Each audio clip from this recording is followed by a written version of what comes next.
pretty annoying.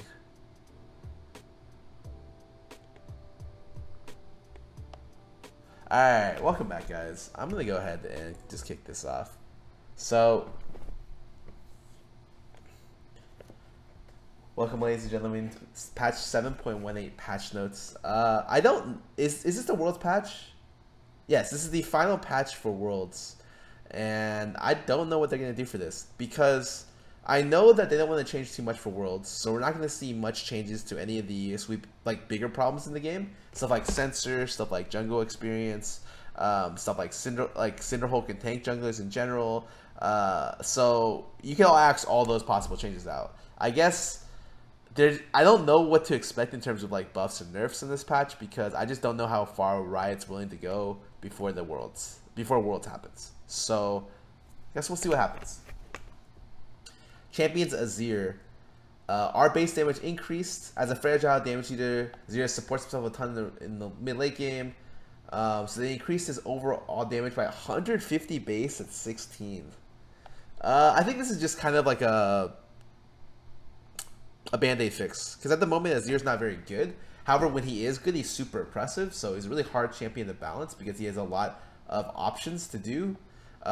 He's a champ that tends to scale past really well after like an item and a half or an item to 2 items, and usually those champions who can't scale well from the start of the game are pretty bad in the current meta, which require you to be good from like the get-go, from like level 6 and up. If you're not already a good champion, you're not in the competitive meta, or even in the normal meta, to be honest. So it's nice, but not going to make him see like super high amounts of play, because his problem was never the late game. Like if you got to level 16 with Azir and you were even with the other team, congrats, you're gonna smash them probably, because late game still a great champ.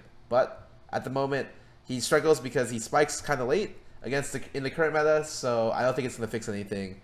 And yeah, they're gonna say more about stuff about him in the future, and I guess we'll just wait for that. So I'm gonna keep going. Cassiopeia, E-poisoning and poison targets shifted from base damage into ratio. Is allowing Cassiopeia to dip into defensive itemization while still putting out glass cannon level damage to early in the mid game. Cassio wants to melt face, she should have to literally pay for it. So they made it so that her AP ratio is higher, but her base damage is lower.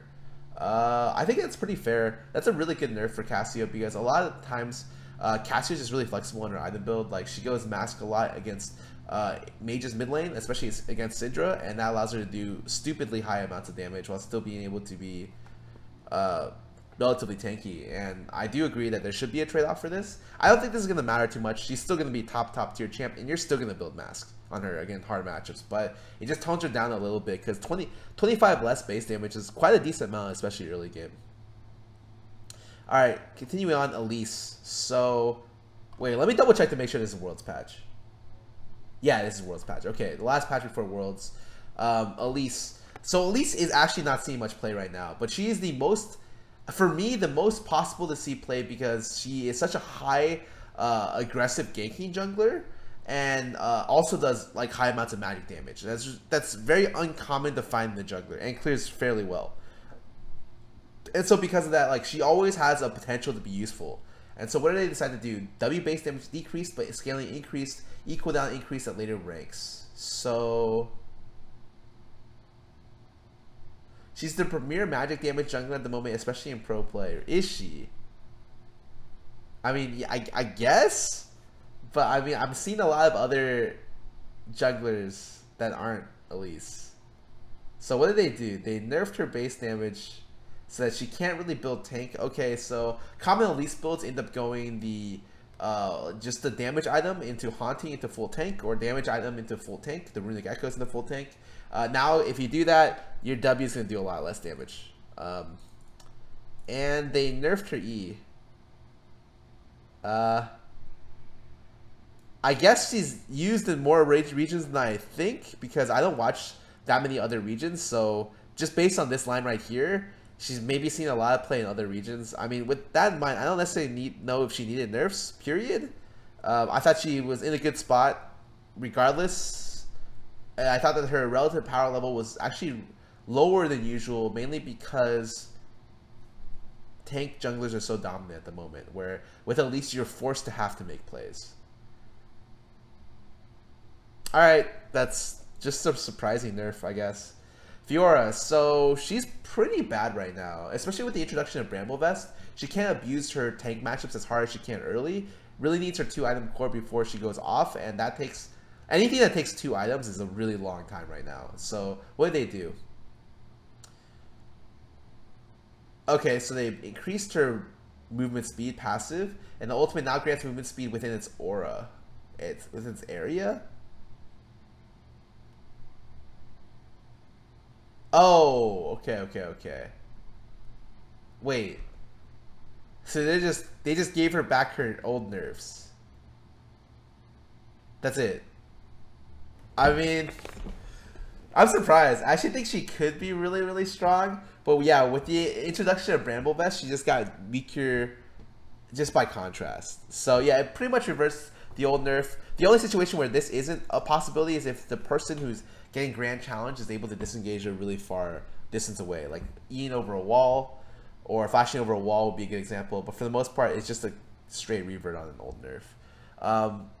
This might actually let Fiora see more play at Worlds, because she is still one of the best tank killers, and there's still a lot of tanks top lane. So if Gnar is not in the meta, or if Gnar is not possible to play, and Trundle is like, for some reason you want a harder split pusher or a bigger damage dealer, Fiora is a good option, because Fiora, Trundle, and Gnar are the 3 kind of tank busters for top lane at the moment.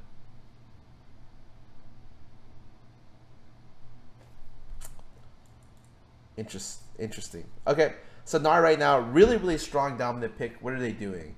They're nerfing his base health to make sure that he's more exploitable. I think that's pretty fair. If you do catch Gnar in a bad spot, like, he should be punished. It's a decent health nerf. He's still going to be at the top of the competitive circuit and top of the top lane as well. But might be more susceptible to counter picks such as Yasuo, which might take advantage of this lower base health line early. So Gragas, base armor decreased, E collision detection decreased. Very consistent safe jungler, yes, I agree. So the collision hitbox is decreased by, base armor decreases by 3, collision detection decreased by 30, offset hitbox decreased by 20, indicator, okay, so this is really nice, because honestly, Bias Slam is doing some sick stuff right now. Like, you're hitting Bias Slams in situations where you really shouldn't, and due to how, like, Bias Slam is just such an effective tool at being able to initiate, I think that nerfs to this champion are pretty much necessary. He's still going to be really, really strong, but this makes it so that you can't E-flash from half the map and like hit someone or have a guaranteed hit.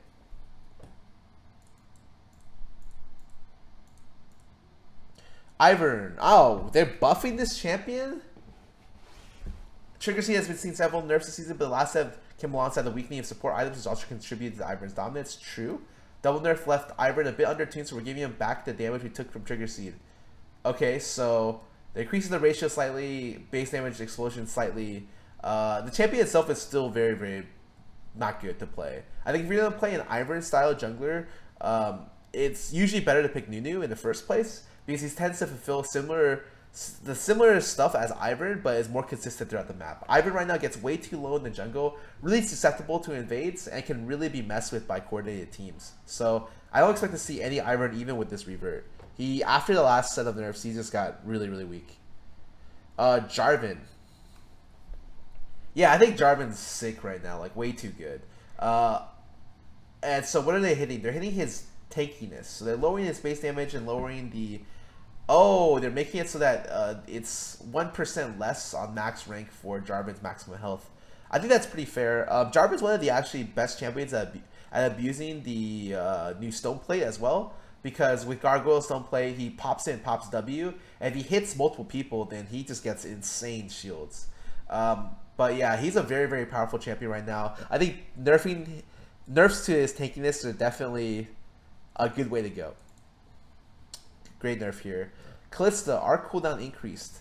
She's a very, very strong champion. At the moment, can snowball very well. But if she doesn't snowball, she's not as good against other better carries like Tristana or Twitch. So she's kind of got like a time limit on her plays. And they're nerfing her Fate's Call. Oh, by quite a bit. 30 seconds a level. Wow. To reduce her presence in the pros scene. I guess it's okay. It means that, like, yeah, you just can't your ulti has to be important, and I think that right now the ulti gives you a lot of utility for Kalista. I think reasonable nerf. I can understand that. All right, what is this? So Lucian, with no hard control in the early game, we want to make sure Lucian brings the best in-class 2v2 dueling power. We're buffing up safeguards early shield to make the blind up perfectly played ganks even more impactful. Increase the base shield by 15 early and decrease it by 5 late. Pretty good buff for Lee because he needs to be able to scrap out early, and so it's nice. Not going to change too much about it. Right now, with most damage junglers, I typically think damage junglers can make about 2 mistakes a game, and if they make 2 mistakes, then they lose to tank junglers for the most part. They just get outscaled, and Lee Sin is no exception. This will definitely help in the early game, but it won't be that much. It's just a nice buff. Lucian. So this champ is seen everywhere right now, especially mid lane. What are they doing with it?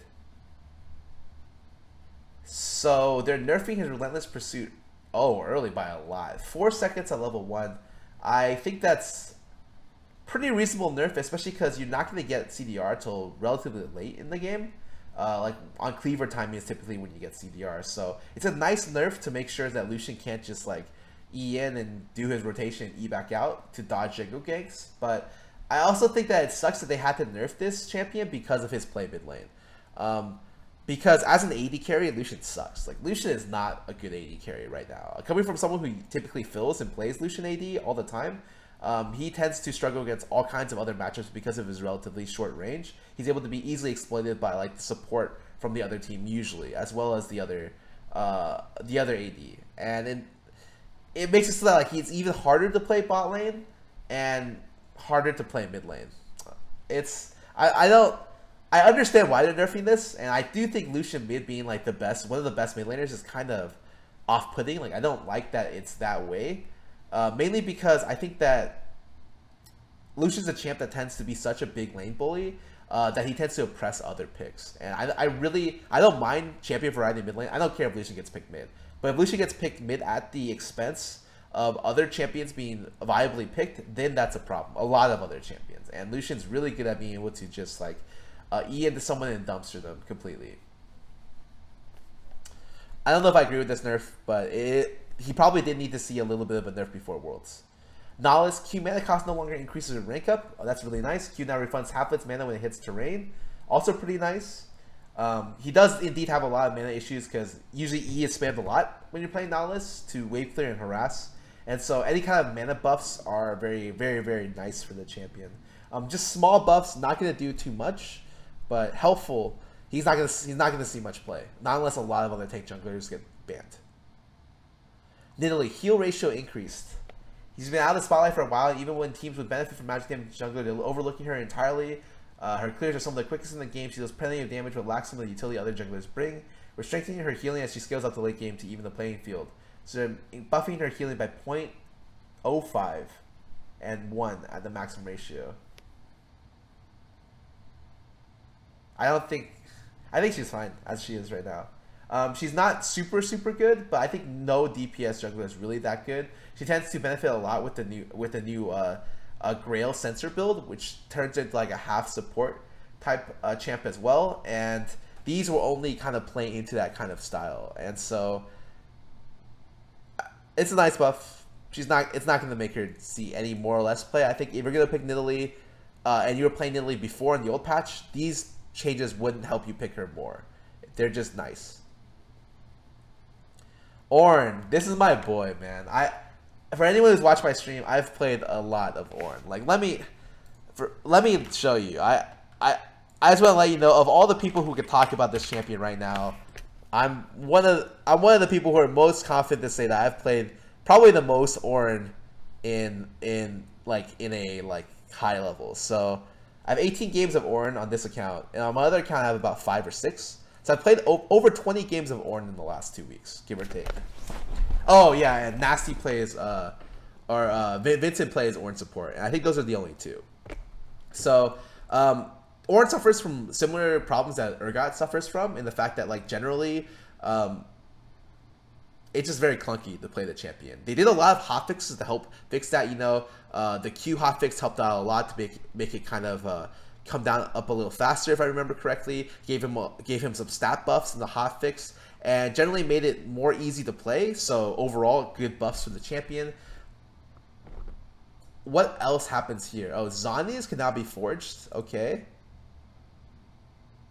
So they added a new masterwork, which, let's be real, the masterwork items for Ornn just suck. Just if you buy these, it's because you're backing with 1,000 gold. You need a huge spike before the next team fight, and you can't buy anything in the meantime. So you just want to get the largest spike before the next Baron buff or the next Infernal Dragon, and this is what you buy. And that's fine.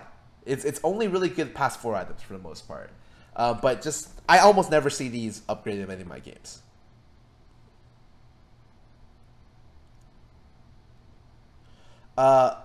Maximum travel speed toward Ornn. Okay, the first part of the call is faster.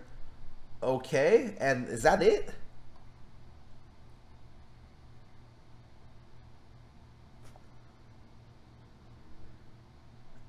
Wait, there's no other buffs. There's nothing. I mean, don't get me wrong. These were huge buffs right here. These were enormous buffs. All of this is great. This is great. These were huge buffs. But I thought if you're gonna have a section on Ornn, and most of the section is we're adding a Zhonya's masterwork.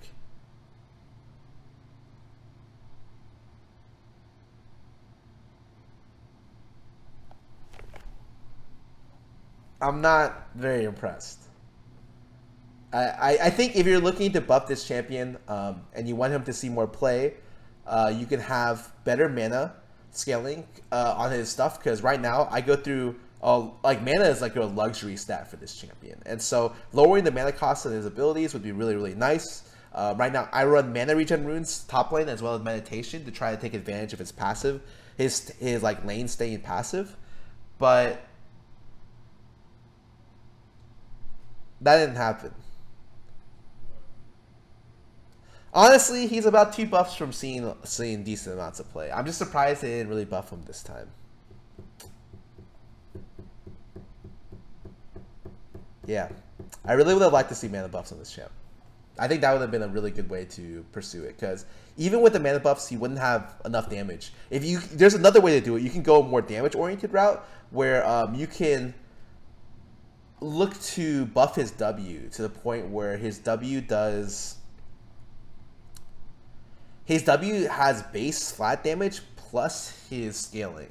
And that would help out a lot to make sure his overall rotation, which costs a decent amount of mana, he's able to do damage as a tank. Because most other tank junglers do a lot of damage. If you're fighting a Maokai, he does a decent amount of damage.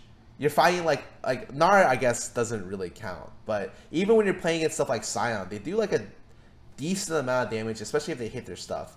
Usually with Ornn, I always feel like I don't do that much damage. Sedge especially does disgusting amounts of damage. So I see Ornn buffs in one of 2 ways. Either you buff the W to make sure it has base damage, or buff his damage in some way, shape, or form, or you nerf his mana costs. And either way would be nice buffs to the champ. But I guess it's not going to happen. Okay, let's move on. I don't want to talk more about Ornn. I'm sure you guys have seen too much of him. Rakan. This champion, a lot of people are just like, wow, Rakan's so cool. I love this champion. I play a lot of Rakan. I think the way he initiates is too good. There's no counterplay to his level of initiation. It's not like Ali combo, which is especially like telegraph, so you can flash it. Even at a pro level, you cannot dodge Rakan initiation. Even with like the reaction speed of like a professional player, because it just comes out too quickly. So what are they going to do with this? We're toning down how Grant Interest gets him into the thick of things. We're dialing back how easily Rakan can hit multiple targets with the quickness to earn the fat engages. So lowering the collision detection, lowering the cooldown. They're buffing him, and they're lowering the dash speed. So I think these are good ways to work him, because what I just said is like you just need time to be able to get out of his combo. Like if a Rakan wants to frontline and try to like flash initiate, there should be some sort of situation where that's a dangerous aspect for him. But a lot of times it's not, because of how quick and consistent and reliable it comes out. Way too fast for someone to react to it. And I think that increasing the amount of time for people to be able to react to it is definitely the way to go for it. But I'm just really surprised they like, what is the point of this? because even when you're looking at this, right, we're dialing back how easily Rakan could hit the multiple engages with the quickness. At no point did they ever talk about like buffing the cooldown late game in the reasoning why they're changing Rakan, and then all of a sudden he just gets a random late game buff, which I think Rakan late game like already has like an insane initiation. It's just an odd thing to see, I guess. Anyways, let's move on. Rengar. When Rengar was at peak, he is able to consistently one-shot squishies. Yes. Now more viable tank supports that allows supports to mitigate burst. There's a less risk of Rengar running away. That's not why Rengar doesn't see much play.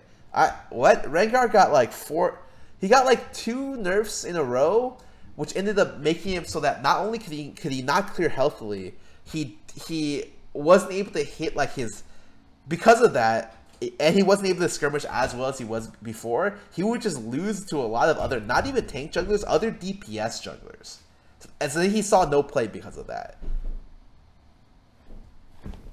Hello. Oh my god, you scared me, dude. I'm sneaky. Holy moly. I'm just running through some of the patch notes and then we can go over. Let me know what you want to do. I'm just going to be downstairs setting up for the shoot. Alright, it'll be like 10-15 minutes. Alright, you just run down and grab me. And there's no rush at all. I can't tell if you're... Is there no rush? Yeah, there's no, it's like 12:10. Oh, yeah, Cool. Until 2:30. Cool. Dude, actually... He spooked me, man. I need to drink some water for that.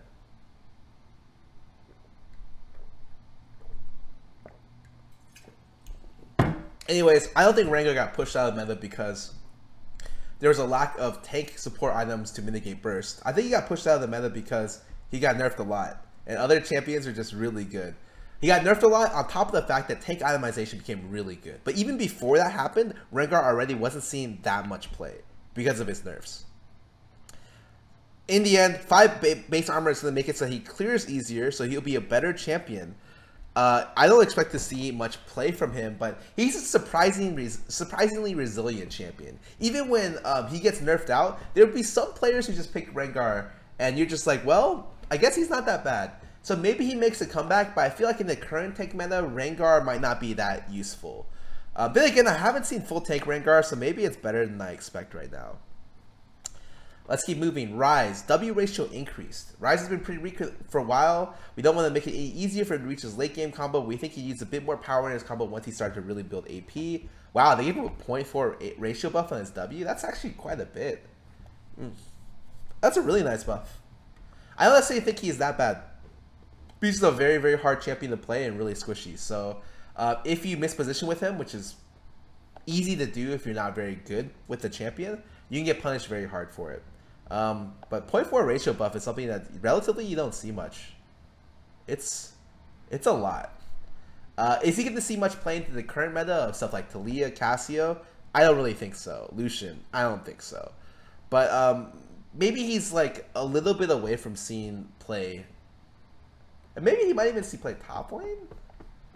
No, probably not. No, I think he's still not gonna see play in the current meta because it's too hard for him to lane it against those things. But this is definitely a good thing to help him out. Tristana, good nerf to Trist, because Trist is really, really annoying right now. They nerfed her explosive charge. Wow, I didn't even know her explosive bomb ratio was 2.42. That's so much. I'm really happy that they ended up nerfing Tristana because she's just too good right now. She's very, very powerful.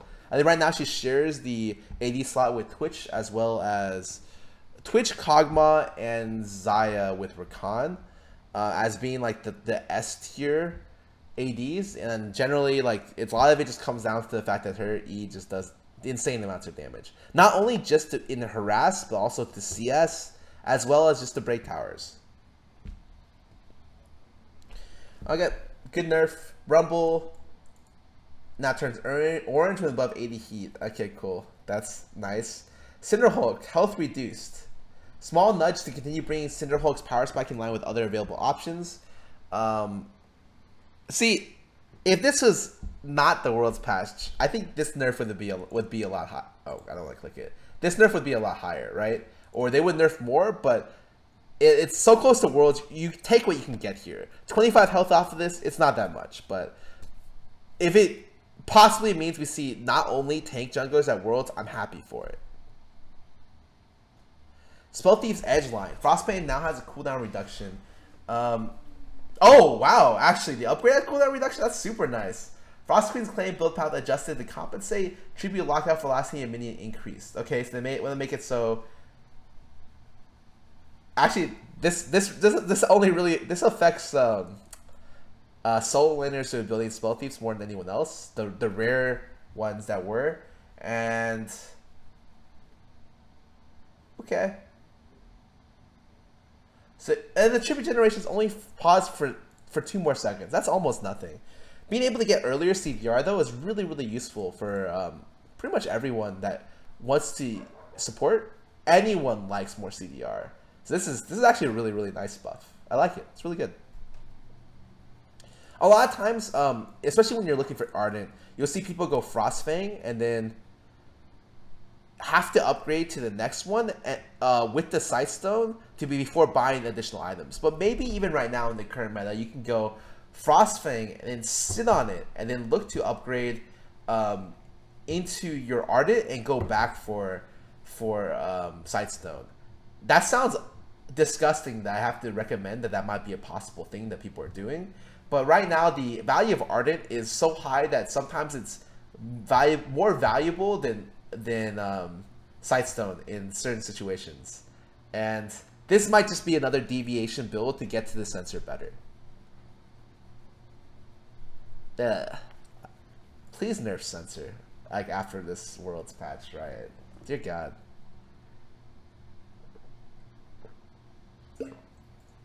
Gargoyle Stoneplate. Health granted is now partially base health rather than entirely bonus health. Okay, cool. That's really good. This is awesome. It makes it so that Cho's, like Locket Shield, Cho's ulti isn't able to benefit as much as they would. Stuff that scales primarily off bonus health. So what is it? Grants bonus health, ace health equal to 40%, and bonus health equal to 40%.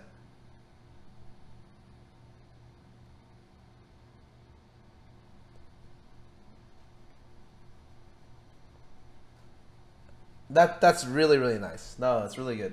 It means it's not like such a multiplicative scaling defensive item, and it means that champions like Jarvan W, Cho'Gath ulti, Locket Shield, Locket Stoneplate, which is probably the most egregious, like probably the worst at being able to use this combo effectively, or the best at being able to use this combo effectively, isn't able to be as effective with those two. It means that generally when combos like that are nerfed, it means that you can see more wombo type like AoE abilities that don't get completely negated because someone pressed Locket and has Stoneplate. Oh, Jarvan W is total health? That sucks. Alright, maybe that's still going to be a problem, but at least Cho'Gath and Locket are going to be fixed. So Jarvan, unfortunately, still going to be relatively good with this. Knight's Vow, good. This item, any more nerfs to this item, I like it. I think there's no reason why this item should be first bought on tank junglers. It's being like this item is being bought over any kind of other defensive item that usually gets bought as a tank jungler because it's the best item for the team almost always. As well as the fact that it gives you surprisingly amounts of sustain on top of damage mitigation for your 80 in this 80 centric meta, right? And so I'm glad they're nerfing this because it's just for the cost of 100 less gold, you're getting 100 less health, which is a lot of less health.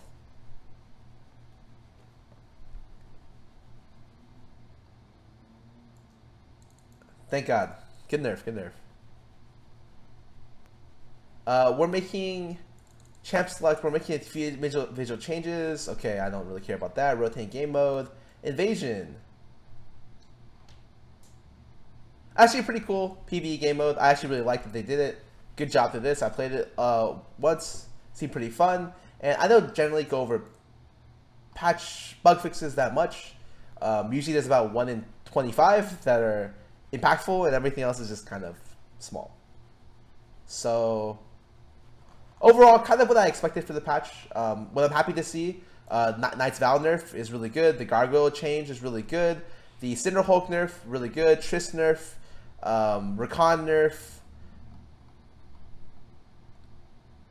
I guess I like the Lucian nerf. I like the Lucian nerf. I like the Jarvan nerf. I like the Gragas nerf.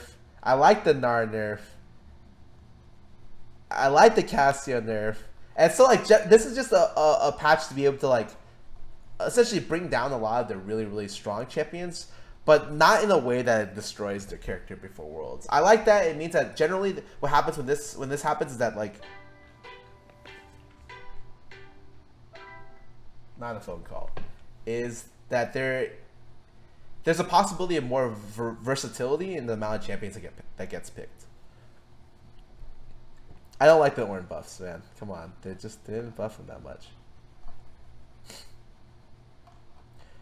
Yeah, it sucks that they didn't nerf Censor, because I think that item really needs to get toned down, and is the reason why a lot of champions like Sona, Lulu, Janna are seeing a lot of play is because Censor is just so ridiculous right now.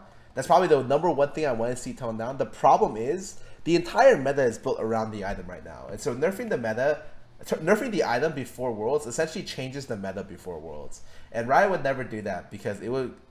You just want to have the highest level of gameplay. You don't want professional players looking to see how to play the game 2 weeks before the World Championships. So I can understand why they didn't do it. It sucks, but I'm sure it'll get touched as soon as Worlds is done. Cool. Anyways, I'm good. I'm gonna go get Mark. We're gonna go talk about it's 12.